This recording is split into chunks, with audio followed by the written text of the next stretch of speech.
Welcome back to Code Red, guys. It's going to be an amazing set of games. We already saw game one rollout so far. I mean, right now, Monster Mountain zones back and forth. It's looking crazy. Some of the top teams up into duos. It's brand new. It's fresh. It's really nice to watch these games play out today.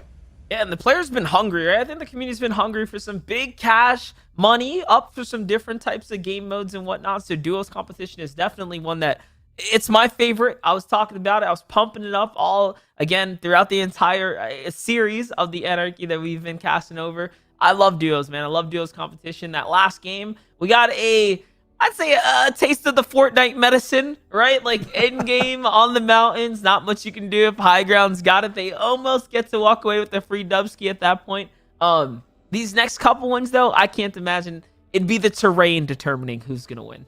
Yeah, we still saw, without mountains, that early mid game, the rotates from Bizzle Booga. It was tough, man. Like, everyone's looking at your car, no matter how fast you're going, no matter if you're going to go up a mountain, down some sides. Bizzle's getting hit by rocks, arrows, shots, planes, like who knows what. But these guys are so rough and moving around the map. That's why everyone was edge zone on third. It's very, very different from what we've seen, a lot of other team-based game modes. People get to do what they want to do. With that in mind, is there going to be different teams now that end up playing more, that can adapt faster? I hope so, because Saf was taken out very early by what I'm assuming was that mechanical bow that Booga had and Bizzle, right? And they land at the same drop spot like Sweaty Sands, and they know it too, right? So that's going to be a little personal rivalry. You might see some revenge off the drop there. We'll keep a close eye on that one, but yeah, there's definitely, just if I had to go off the top, that team there, Reet not having his teammate there towards the end, what happened, right? That's something else that we're gonna have to watch them kind of patch up the holes, right, in their strategy and their gameplay. So still some teams that we expect a little more out of, and we're hoping to get that. Yeah, those retakes were very tough to do too. I know Edgy always likes to either be in that position or at the same time, elevate, or not elevate, but stay on low ground the entire time, elevated, so to speak. He was trying to be at a second height spot. Jack pushed him down past that as well. Just in general, with all the duos that we saw, Bronos and Dr. Duke, guys rolling in from the Anarchy side of things, they were having a tough time on defense, right? One side you have Rate, no teammate, looking, just rabbit in the mouth trying to get into these boxes, and other teams right above them. It's tough, even if you have a full metal base, to stop people from rattling at you and then picking up Surge at the same time. We saw first zone Surge, or the first essence of Surge rolling in Monster that last game. That means you have to really be on top of your game plan moving forward for the rest of the tournament. Yeah, for sure. And I didn't even expect to catch that Surge. I said it once it came up. And then other teams I got to keep an eye out on. Bucky and Creo, they were focused out of the lobby by Bizzle and Booga right there on that low ground layer, right? So making it as far as they did, but not really yielding that placement points that they should be catching. Again, a couple teams that got to continue to work on it, because they're world-class duos, right? World-class individuals. Yeah, you can speak of Bucky and Creo and also kind of mention the unexpected statement of the tournament, because these guys had the highest mountain available there. You called it out, right? Whoever has control of that mountain is basically king. That was Bucky and Creo. As the zone started to flip back and forth, get smaller and smaller, they end up low ground 30 docks almost. So yeah, you really have to be on top of your game at all times and really adapt to these zones. And when they were down there, they just really didn't have much HP, much shield, or anything to work with. So it seems like they were left running from a battle, probably just picked the wrong fight a couple layers up above. And again, once big teams start seeing those fresh builds come in, they're going to target it. Yeah, I think the people of the hour, though, or the duo of the match, has to be the guys that ended up winning, Acorn and Jack. Yeah. That high ground, like, I don't even know what it was, complete, one tile platform that was basically overarching and looking over everything else below them. They were a little bit greedy with that, but they were shooting everyone on the side. So we'll see exactly where those shots and that win actually took them. Have those leaderboard updates and standings available for you guys to see exactly who is in first place. It is none other than G2's Jack and 1% Acorn, all the way up top at 55 points. And in second, man, it feels like it's been like this for some time. Scented, Commandment, Stretch, Edgy, Reverse, Threats. Right, these are like this little pocket right here are the actual best players our scene has to offer, and they're all up there. You see Miro, you see Coop, you see Adams, you see Ronaldo, Slacks, Illis. Like all these teams, these are again all the same players season after season. These team-based seasons have really highlighted all of these players up so far. Absolutely. And right now it's 55 points all the way up top, down to 18 in the 10. Got to remember that 8th place is the threshold for prizing. So Punisher and Justice are there right now at 26. Those are the points to beat if you want to be in the money, and if you want to win the most, you got to beat 55 by that next game. So we'll see exactly who ends up pushing all the way towards the top. Game 2 though, close on the horizon. When it comes to what we saw, what we talked about, Mounster, is it about having the same type of plan as before, or more so being free flow and adapting to the changes in game we're about to see? I think you can be free flow. I think you can really just kind of feel things out. But again, ultimately, it comes down to how you are feeling as a competitor. Right here, right now, the battle bus is underway. We get to see all these beautiful perspectives. Jock, Acorn up top, Nate Hill down at the bottom. You have a bit of Scented here on the right. Let's watch where they all drop. Let's watch who's claiming what here in the tournament. The Brown's going towards retail sides of things again. Acorn waiting long times for that slurpy drop. We'll follow our game 1 winners to see exactly how their game starts. Lots of arrows around them, lots of different teams on this side of the map. You have so many more drop spot potentials when it comes to duos. Lots of different spaces on the map that can work for just, 2 mouths to feed rather than 3. Yeah, for sure.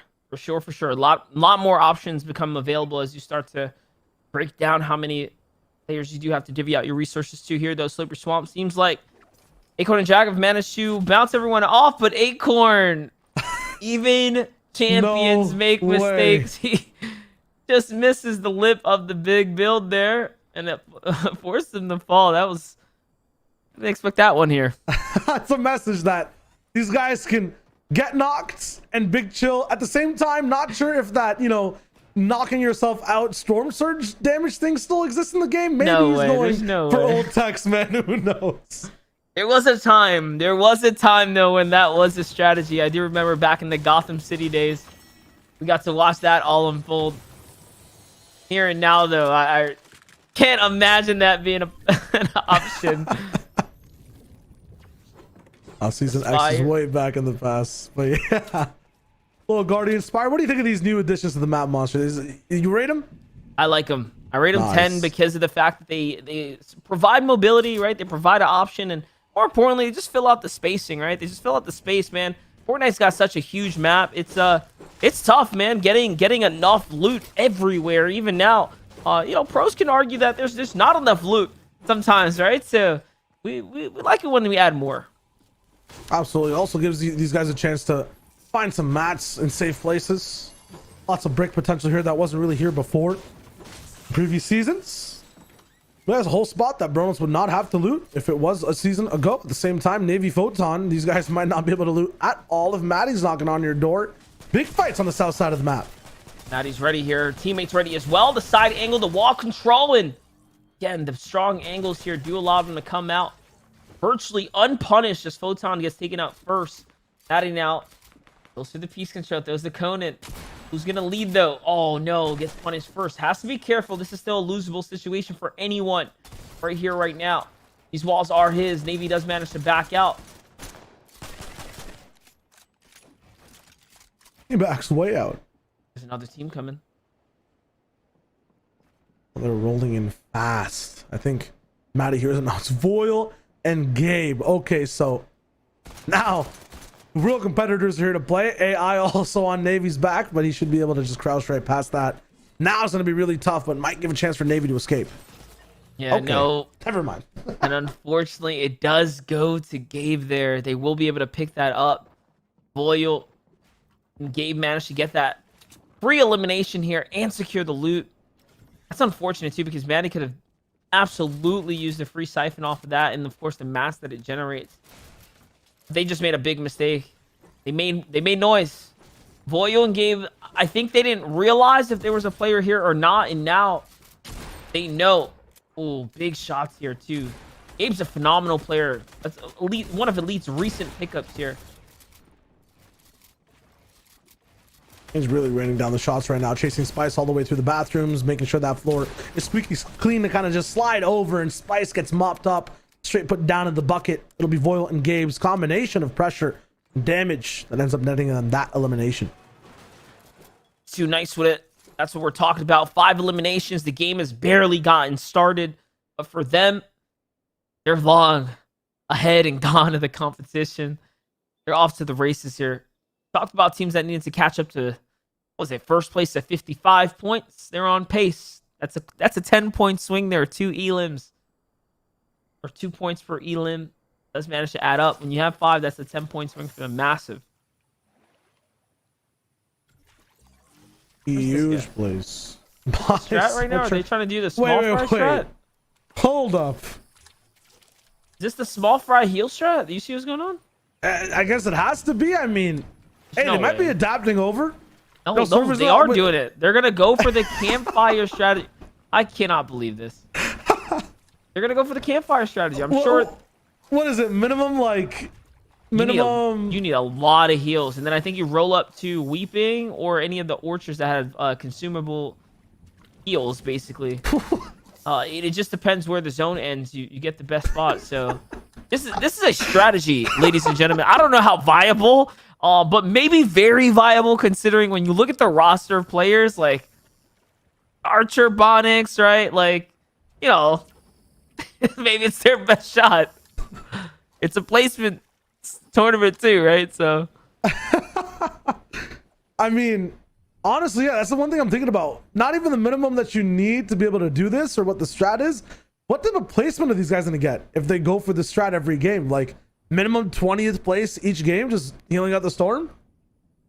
Oh, we need production to confirm with us. What was the score game 1? I'm assuming this is not their first rodeo here. No, I saw last time Archer and Bonix were still on the hill. Like they were playing seriously. Okay, so they played. Okay. Yeah. I don't know what this is all about, but okay. We'll roll with it. Hey, when in doubt, you know, plan B. Plan B. The backup plan.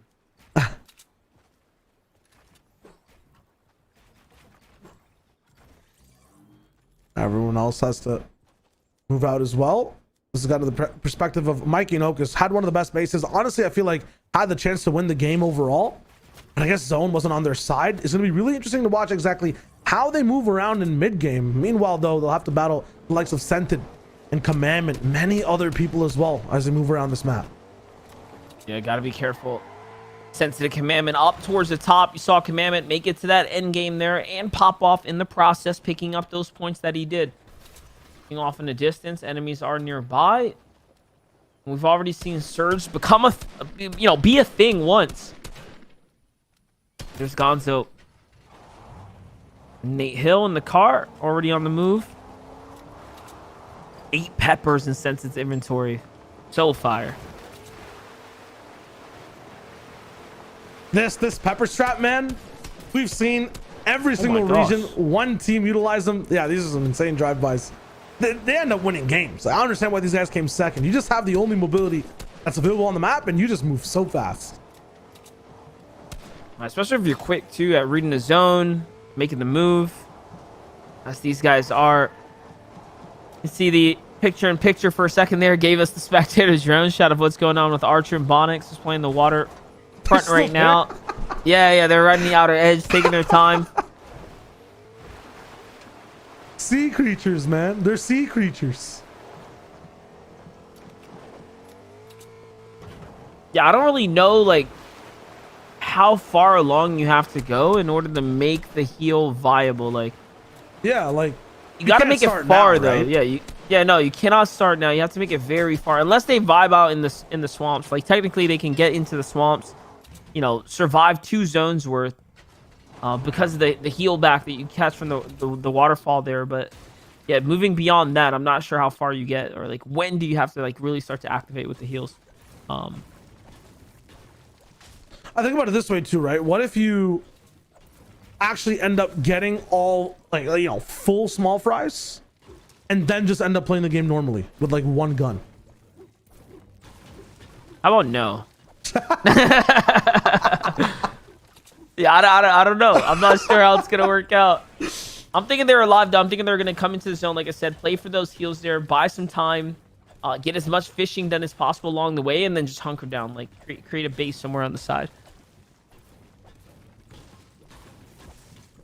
That'd definitely be the wave, but past that, you can just see every single place on the map is kind of abundant with different players. Krizzix and Jelty, oh no.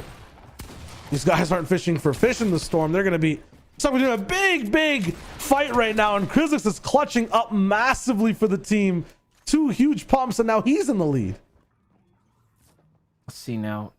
Clipsy trying to get his heal off here. He's going to be able to fully pull off this mech hit. Okay, that's a big reset. That gives him the advantage to the storm now. Let's not forget, though, there is plenty of campfires out here by the stronghold. You have to assume that Krizzix knows exactly how to maneuver the lay of the land here. He's going to go ahead and back out. Playing the outskirts. He's got all the vision there, but Eclipse's not going to budge. Not going to give up an inch. Time to get rolling here. I really would have liked to have seen Krizzix at that point throw the flopper into the zone and take the harpoon with him. Harpoons are so good. It is what it is. Lack of optimization there. We'll see if it ends up coming around to punish. Eclipse's already gone, though. He's going to get the pickup first. Now, on to Jelty. Getting back into the round here. 3 stinkfish, though. All right. They're vibing. I also got the reboot out for free. I thought Eclipse would kind of stick by. Interesting strat to reboot too. Not sure why, you know, this didn't run to Pleasant and do it there, but zone's close enough. I guess I rate it. Let's roll. It's a really good zone. Definitely going to work out for them. Up he goes. Gonna say, how worth it is it to go back into the storm here to go pick up some shotgun, right? Like, just get back to that old loot. Clipstays get spotted out there. They know he's a solo, but not even worth it since Jelty doesn't have anything to work with. Gotta find anything now. Absolutely anything here to really keep him in the game. They be the actual one team. It's impossible, right? Okay, no. It's got to be impossible. They have an Elim already. There's no way I believe it. This might just work out perfectly, though. They find a normal. Oh, no, it's a makeshift pump. Long-range weapon. This is beautiful. Yeah, they're right back. And I actually understand this decision to stay on this side. While that happens, I just saw it in the feed as well. Yeah, Acorn going down to, I believe, Kaz. So that might have been a long-range shot that went through. It's going to be Bronos and Duke that roll through and try to really pick things up and push for this fight. If they don't know what layer, they don't know where exactly. You can see Ronos looking up at the wrong layer. It all makes sense now. They're checking this low ground. It's typically, if you get knocked, you bring your way down into those old builds. So Ronos with a good read here, trying to get the wall take. Now Jack has to play full defense by himself. Camera angle, though, works against him. Res did hit, though. Just need the white health from Acorn. You know how lethal these guys can be when it's coming to clutch situations. But Bronos' edits are looking real fast and spicy right now. He faces the heat, though. He has to back up, and now it's all at the Duke to be the front line. Yeah, for sure. That's what happens, man. You don't take advantage before the pickup. The reset is so quick, especially when you have minis in the inventory and other quick heals. Remember, these guys land at the swamps. They walk away with those slurpfish. They walk away those quick heals. Duke and Rona should have recognized that, knowing where they drop. That is one of the few teams that actually have that instant kickback, right? That instant revive, if you will. Like, just to get yourself back in the game as if you weren't dropped in the first place. All about having that clear mental no matter what decision ends up happening in front of you right now. Mikey takes out Nate Hill. No team has fallen down just yet. Just individual pickups around the map. There is the full elimination. Now his duo partner is going to be the one in trouble. Past that, though, see the zone kind of locking a little bit more towards Sweaty Sands. We know exactly who ends up landing here. Just saw Saf's name on the top left. He should be around. Hugo and Bizzle should be near here too. See who's packing heat, though, in the lobby. Again, Duke and company are now sitting up next to our first place contestants. Bonix ends up taking himself out there in the feed. Makes sense. Remember, they are trying to go for the heal off. So the way that all works out is you leave everything for your teammate. So keep a close eye on what placement Archer ends up getting, is he's the one guy who now has all the heals. Still crazy that that's still working in this game this far. Ocus and Mike, you're on a roll right now. Another pickup onto Gonzo. I mean, how far are they going to keep going here? It's going to be so tough to start to get close range elims and then not leave unscathed. Everyone should be close to you, box to box, to be looking for damage because of tags. It should be very tough to do anything free right now on the map. Yeah, definitely nothing's free here. Not now. We get into the later portions as we start digging into that clock there. We're going to start getting to the more refined teams, the bigger players, the better players. Duke and company stuck right on this southern portion of it. Not even the best part of the zone possible. Zone 4 is going to be the most important one and where it goes next.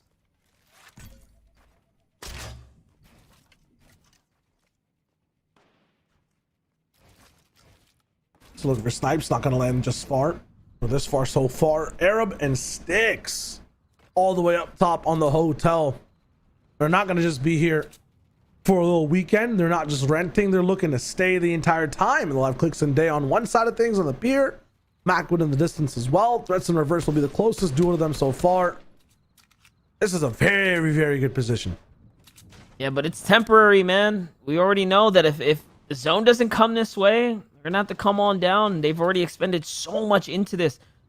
118 builds left, which means that this metal base, they put a good amount, right, into building this up and keeping it nice and structured. So a big commitment for early in the game. Arab being one of those players that, you know, is willing to take risk.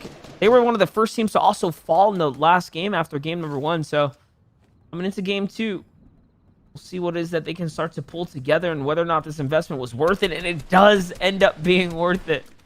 It's no longer a temporary base. It's a permanent one for the foreseeable zone. They might catch close to the second as well if it ends up pulling towards the north side. So now it's all about actually doing something with the position. I don't think it's going to be enough for them to just have this base. They have to own it. Have to land shots and make sure no crazy duo, because there's always one on NA East, builds up here and steals it away from them. Yeah, there's a very high chance that can happen. Looking in the distance now, I see Ree and Arkham. So Arkham is alive in this game here. Was curious who was this duo. Should have known better. They do tend to play cross regional together. Do very, very well as well. We'll see if though 30 seconds on the clock as Sticks is looking around here. Haven't really seen him put down those big shots that you'd hope the high ground team can do.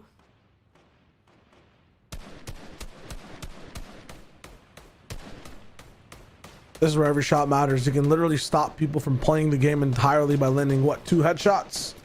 Sticks will try to look for it. Not going to find it that much. Got to be very careful on that AR. We saw it with last game. Jack and Acorn ended up just having 30 bullets by the 7th zone. Sticks just has 70 left now. After all these beams, he's stopping teams, but he's not going to be able to have enough gas to play the whole game if he keeps this up. Yeah, but you can't resist the temptation here. Want to fire at players in vehicles, so want to fire at these guys out in the open field, and they're actually below the surge threshold. Things are going to catch up. Barely above it. Either which way, they have to get active. 17 players above the threshold here. It's just rough overall for the entire lobby, not just them. Too many teams need to get active. Too many players are now going to start looking to start diving into other boxes, other bases. It's like a bow shot comes in and barely ends up whizzing past Vronos there. Is he looking for haircuts? Gotta close those edits, man. You know what I'm saying?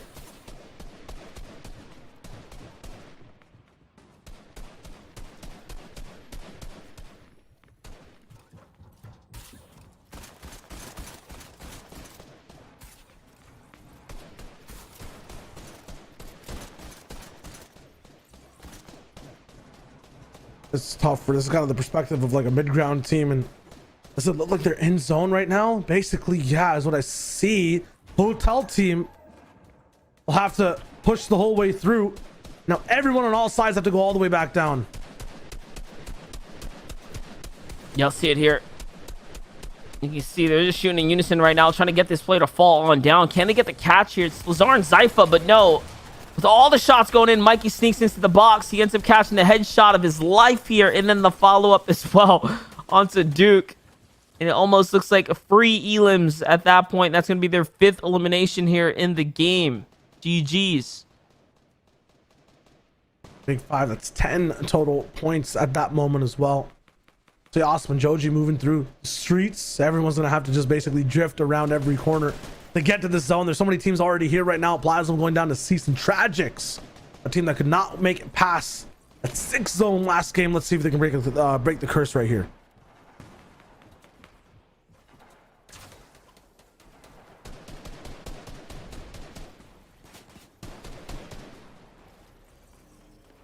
Cease and Tragics, though, on the other side right now are going to have the zone here. They have Colazzo right in between them, trying to decide how they want to push it. So they are. They want the action. They want the fight here. D-Roller and Colazzo. D-Roller backs up, though. Not too far. He's up a layer, looking for the angle on down. This is where things start to happen here. Tragic gets rolled up on. He gets put down. Cease has to clutch up now. It's all about connecting your shots here when it matters most. But no, the thirst is already happening. It's too late. Now he's on the ultimate low ground here. XNB with the white tag, but no, even that one gets stolen away as well by Colazzo and D-Roller. Same players. Same players they were just fighting. That's got to be real tough. And Cecil's trying to look for the revenge. Clap back, big shots on a D-Roller, and he controls the walls. Can't find the next. Colazzo will be there to substitute in and take Cease out.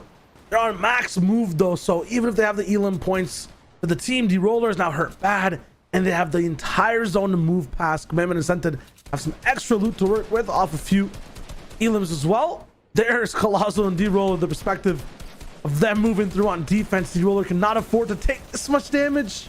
He's going to be forced to because of his position. That zone is actively moving now. Everyone's got to be very, very hot on their feet. Yep, Commandment's on the move right now. It's the most experienced that do well in these situations. It's the Peppers that are going to allow them to really single themselves out from the rest. Get way ahead. That's where you want to be. Ahead of the storm. You do not want to be behind. Inside the congestion. Let's not forget all the additional lobby pressures, right? Just with how many players are up too. So anything can happen if you let your guard down. Voyo and Gabe on high ground with 9 eliminations. My gosh. So ahead right now. They're looking so good. And this time they have height. It's going to be so tough to just take it away because there's no mountain for a second night team to connect to. As long as they drop down pressure properly, as long as they focus the right teams right here on second height, they should be good. I feel like Saf and Avery are in their sight lines. They're going to be looking for it. The zone pushes further towards the right. All of second height is on the left. This should be their game, their moment to just take it away and possibly even take the lead. Yeah, Saf is going to find Edgy down low as well. Again, they're still popping off. Running out of ammunition, though. It's been the problem of the high ground teams. Even with all these elims here, you don't have the ammo to continue it out. The win is on shaky ground, and the wind is all that matters. Remember, because the placement points are so big, in order to, equal out to the win, you have to catch the 20 elim mark. They're getting close to that now as they break the 10 here, and plenty of players up. Still in the game here to pick off. Lots of loss of potential right here, but look at all the big builds monster. I have to believe that a lot of these teams are using wood earlier. Right now, that brick is still in play. I see some of those single build moments too. Voil actually gets dropped down from his builds all the way up top. Has to be very careful getting back up with just 8 builds. I feel like him and Gabe are forced onto this layer. Voil's down. Yeah, it's over. Yes, you end up taking out. It's the harpoon that broke the bills. They're so silent. Acorn's gonna fall there. He wasn't first. Makes another end game. Big shot for Gabe. 11 eliminations. Not bad at all. As now he's lowering himself here, trying to get this heal off. Someone's targeting the bills, though. Sent it. Still in the game. Commandment still in the game. They are definitely going to be able to take the lead here now if they can continue to earn these placement slots. Remember, with every team that falls, they get a big bulk of elims. Replacement points that start to come in due to the format. Avery and Saf, though, are up above. They're coming back. They're trying real hard right now. 8 total Elims, they were the second height team. Jelty going down to Rise as well. Saf will help with that one. Scented is still alive down below. The second place Phenomenons might just do it again. And yes, a 2v2. The second place team down below looking to take the lead overall. I don't even think this fight matters for their overall placement, but for Saf and Avery, they might have enough points to roll through and be in that top 3. One harpoon again takes down height. Saf looking for the big shot, has to defend Avery, can't for the moment. Sidewinder pump doesn't land either. Scented 1 HP. It's so close right now. Avery's down, Saf's left to the storm, and Scented and Commandment are going to be the ones to come out on top for game 2. A second followed by a first place victory royale there. That is what you call dominant. And again, from the low ground as well, the harpoon you saw come out there, they just knew how to target those builds and make the best of the situation. That was just absolutely crazy towards the very end. I just thought that'd be wrapped up like game 1, right? We have Gabe, Voil all the way up top. They're chilling. They have the game. Acorn has the harpoon come down. That's where we had no idea what would happen. I thought Jack was still alive there at some moment as well. He gets traded back. And then a final 2v2 up a hill. Scented and Commandment, I'm not saying they don't usually win those, but against Saf and Avery, that's a huge win to take. Yeah, definitely. We didn't expect them to fall down there, but again, the low ground kings come out on top. Absolutely. We'll have to take a breather after that one. Game 3, the midpoint, will be here after this break.